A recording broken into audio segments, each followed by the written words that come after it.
नमस्कार.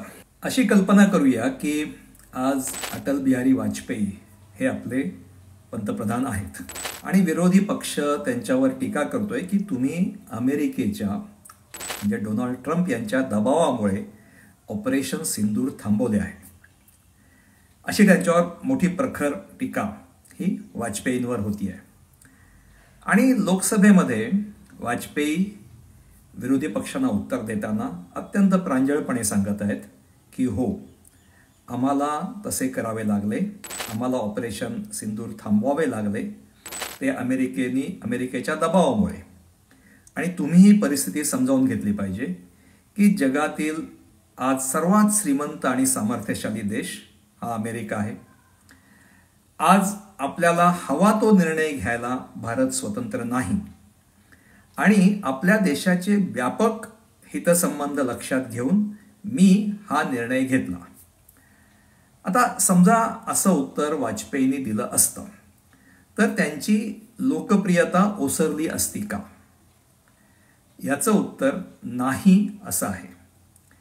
आणि म्हणूनच वाजपेयींनी 1971च्या भारत-पाक युद्धामध्ये इंदिरा गांधींनी पाकिस्तानची फाळणी करून पाकिस्तानला शरण आणून एक युगप्रवर्तक काम केले आहे असं वाजपेयींनी मोकळेपणाने इंदिरा गांधींचं कौतुक केलं.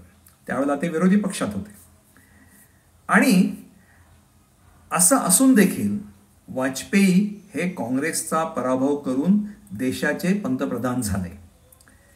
नेहरूंबद्दल वाजपेयी नेहमी आदर व्यक्त करत होते, तरी सुद्धा नेहरूंच्या धोरणाचे ते कठोर टीकाकार होऊ शकले. वाजपेयींच्या काळामध्ये कारगिलमध्ये पाकिस्तानचं सैन्य घुसलं आणि मग ती लढाई झाली, भारताचा विजय झाला. पण जेव्हा पाकिस्तानचं सैन्य घुसलं त्यावेळेला विरोधी पक्षांनी वाजपेयींवर सरकार गाफील राहिलं अशी थोडी टीका आली, पण टोकाची टीका वाजपेयींवर झाली नाही. पुढे असंही म्हटलं गेलं नाही की पाकिस्तानने आगळीक केली आहे म्हणून कारगिलचं युद्ध झालंय आणि आता आपल्याला ही संधी आहे की पाक ऑक्युपाईड काश्मीर घ्यायची, तेव्हा तुम्ही पाक ऑक्युपाईड काश्मीर घेतलंच पाहिजे असं त्यांच्यावर दबाव आला नाही. आणि त्यांनी तसं केलं नाही म्हणून त्यांना दुबळा पंतप्रधान म्हटलं गेलं नाही. आणि ही वाजपेयींची ताकद होती. त्यांच्याकडून अवास्तव मागण्या केल्या न जाणे ही त्यांची ताकद होती.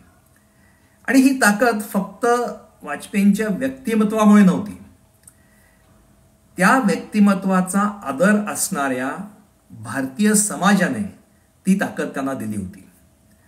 आजची परिस्थिती वेगळी आहे.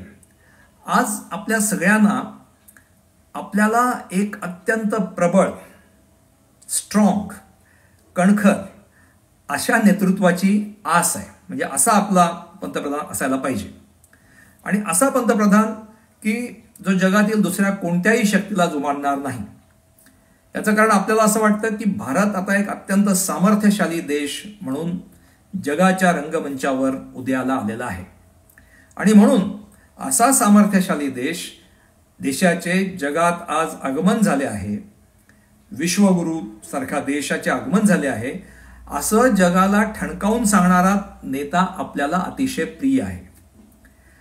आणि अशी जेव्हा आपली मानसिकता असते जी वास्तवापासून खूप दूर आहे, जग काय आहे, आपला देश कुठे आहे याच्याबद्दलचं कमालीचे रोमॅन्टिक कल्पना जेव्हा आपल्या मनात असते, तेव्हा आपल्याला वाजपेयी हे खऱ्या अर्थाने किती सामर्थ्यशाली होते हे कसं कळणार? वाजपेयींना जगात मान होता अर्थातच. ते जेव्हा प्रगत देशातील इतर राष्ट्रप्रमुखांना भेटत, उदाहरणार्थ जेव्हा ते व्हाईट हाऊसमध्ये अमेरिकेच्या राष्ट्राध्यक्षांना भेटत, अमेरिकेच्या राष्ट्राध्यक्षांचं स्वागत करत, तेव्हा आपल्याला आपला देशाचा फार मोठा काहीतरी सन्मान होतोय म्हणून मोहरून येत नसे. खूप आपण अभिमानाने आपली छाती भरून जाणे असं काही होत नसे. कारण तशी आपल्याला मानसिक गरज नव्हती की म्हणजे की कुठल्या तरी प्रगत देशाने आपल्याला काहीतरी पाठीवर हात ठेवावा, आपलं कौतुक करावं, आपल्या पंतप्रधान, असं काही आपल्याला अशी मानसिक गरज आपली नव्हती. आणि हीच आपली एक समाज म्हणून ताकद होती. आणि ती वाजपेयींची देखील मोठी ताकद होती. राजकीय नेत्याचं सामर्थ्य कशात असतं? ते सामर्थ्य असतं त्याला असलेल्या स्वातंत्र्यात. आणि अटल बिहारी वाजपेयींना मोठं स्वातंत्र्य होतं. विरोधी पक्षाच्या नेत्यांची टोकाची स्तुती करण्याचं स्वातंत्र्य त्यांना होतं. ते स्वातंत्र्य घेऊन कारण त्यामुळे त्यांच्या व्यक्तिमत्वामध्ये, त्यांच्या राजकीय, त्यांच्या प्रभावामध्ये काहीच कमतरता येत नसे, हे त्यांचं स्वातंत्र्य होतं. इंदिरा गांधी, नेहरू आणि काँग्रेसच्या इतर नेत्यांच्या योगदानाची दिलखुलास स्तुती करण्याचं वाजपेयींकडे स्वातंत्र्य होतं. आणि म्हणून वाजपेयी हे अत्यंत प्रबळ नेते होते. आज आपल्या सर्वांवर जो राष्ट्रवाद प्रभाव गाजवतोय ना, तो अतिशय आक्रमक आहे, पण तो सामर्थ्यशाली नाहीये. सामर्थ्यशाली राष्ट्रवादाला खोली असते, त्याला परिस्थितीचं भान असतं. तो एखाद्या छोट्याशा घटनेने गर्भगळीत होत नाही. आता आपण अगदी छोट्या छोट्या गोष्टींबद्दल खूप संवेदनशील झालोय, त्यांनी नाराज होतो. उदाहरणार्थ, आपले पंतप्रधान हे प्रगत देशांच्या कुठल्या तरी नेत्याबरोबर त्यांचा फोटो आला की आपल्याला काहीतरी महान झालंय असं वाटतं. आणि ते जर जेव्हा अनेक देश आहेत त्यांच्यामध्ये G20 असेल, कुठल्या प्रगत देशांचे नेते उभे आहेत, मग आपले पंतप्रधान पहिल्या रांगेत उभे आहेत की दुसऱ्या रांगेत उभे आहेत याबद्दल आपण संवेदनशील असतो. असे आपण पूर्वी नव्हतो. इंग्रजीमध्ये नार्सिस्ट असं म्हणतात एक व्यक्तिमत्वाला. नार्सिस्ट माणूस कसा असतो की तो स्वतःचाच सारखा विचार करत असतो आणि त्याला आपण कुठे आहोत त्याचं भान सुटलेलं असतं.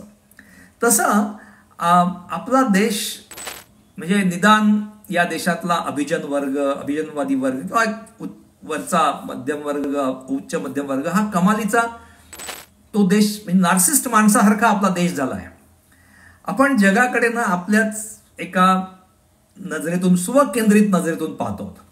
आपण एक विकसनशील देश आहोत, विकसित नाही आहोत. आपला जगाच्या व्यापारात वाटा अतिशय किरकोळ म्हणजे 3% आसपास आहे. तो आपल्याला वाढवायचा आहे. अमेरिकेबरोबरचा व्यापार आपल्याला वाढवायचा. अमेरिकेला आपली गरज नाहीये, प्रगत देशांना आपली गरज नाहीये. आपली गरज आहे की त्यांच्या देशाच्या अर्थव्यवस्थेशी जोडून घेण्याची. याचं भान आपल्याला असण्याची गरज आहे. त्यामुळे आपण हा स्वकेंद्रित नार्सिस्ट अशा राष्ट्रवादाच्या पलीकडे जाण्याची गरज आहे.